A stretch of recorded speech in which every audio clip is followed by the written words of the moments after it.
Évangile de Jésus-Christ selon saint Marc. Jésus, voyant une grande foule de gens sur le bord du lac, fut saisi de pitié envers eux, parce qu'ils étaient comme des brebis sans berger. Alors il se mit à les instruire longuement. Déjà l'heure était avancée. Ses disciples s'étaient approchés et lui disaient : « L'endroit est désert et il est déjà tard. Renvoie-les qu'ils aillent dans les fermes et les villages des environs s'acheter de quoi manger. » Il leur répondit : « Donnez-leur vous-même à manger. » Ils répliquent : « Allons-nous dépenser le salaire de 200 journées pour acheter du pain et leur donner à manger ?» Jésus leur demande : « Combien avez-vous de pain ? Allez voir. » S'étant informés, ils lui disent : « 5 et 2 poissons. » Il leur ordonna de les faire tous s'asseoir par groupe sur l'herbe verte. Ils s'assirent en rond par groupes de 100 et de 50. Jésus prit les 5 pains et les 2 poissons, et, levant les yeux au ciel, il prononça la bénédiction, rompit les pains, et il les donnait aux disciples pour qu'ils les distribuent. Il partagea aussi les 2 poissons entre tous. Tous mangèrent à leur faim, et l'on ramassa 12 paniers pleins de morceaux de pain et de poissons. Ceux qui avaient mangé les pains étaient au nombre de 5000 hommes. Jésus éprouve de la compassion pour ses frères et sœurs qui sont perdus, et le besoin principal qu'il décèle, il semble que ce soit l'ignorance. De quelle ignorance s'agit-il ? Au sujet de quoi enseigne-t-il les foules ?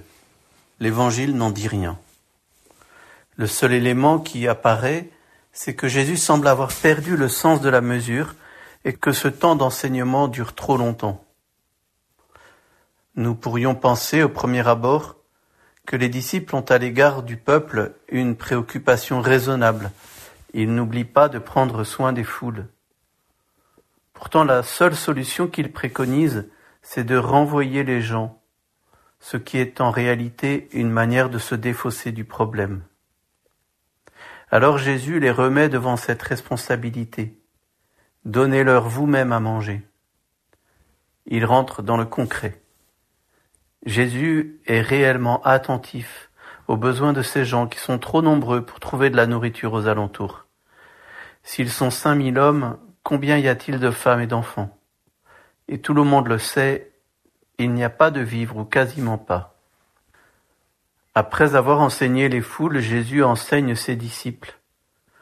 On dirait aujourd'hui son premier cercle. Combien de pain avez-vous ? Allez voir.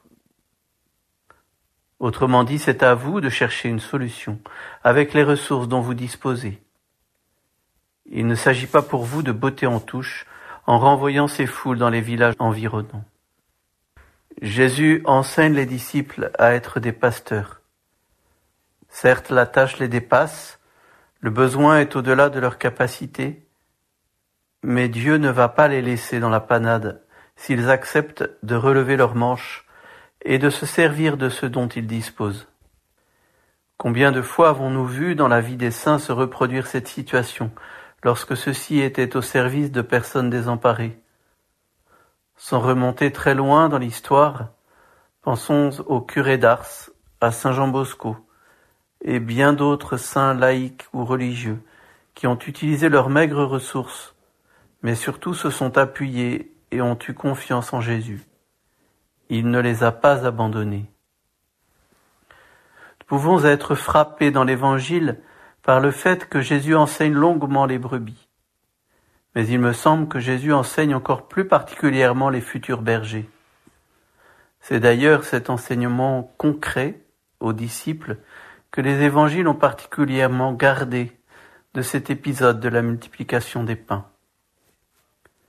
L'objectif de Jésus, qui était saisi de compassion envers eux parce qu'ils étaient comme des brebis sans berger, n'est-il pas justement de donner des pasteurs à ce peuple ? Ne devons-nous pas redécouvrir cet appel que nous avons reçu à notre baptême, de prendre soin de nos frères et sœurs ? Certes, le terme de pasteur revêt diverses significations. Celle qui relève de la charge de l'évêque n'est pas celle du curé ou du prêtre, ni celle du baptisé. Pourtant, il me semble que nous avons tous et chacun à entendre ces paroles de Jésus, chacun pour notre part. Donnez-leur vous-même à manger. Combien de pain avez-vous? Allez voir. L'évangile du jour était commenté par le père Olivier Dejoie, curé des paroisses Saint-Nicolas de l'Estuaire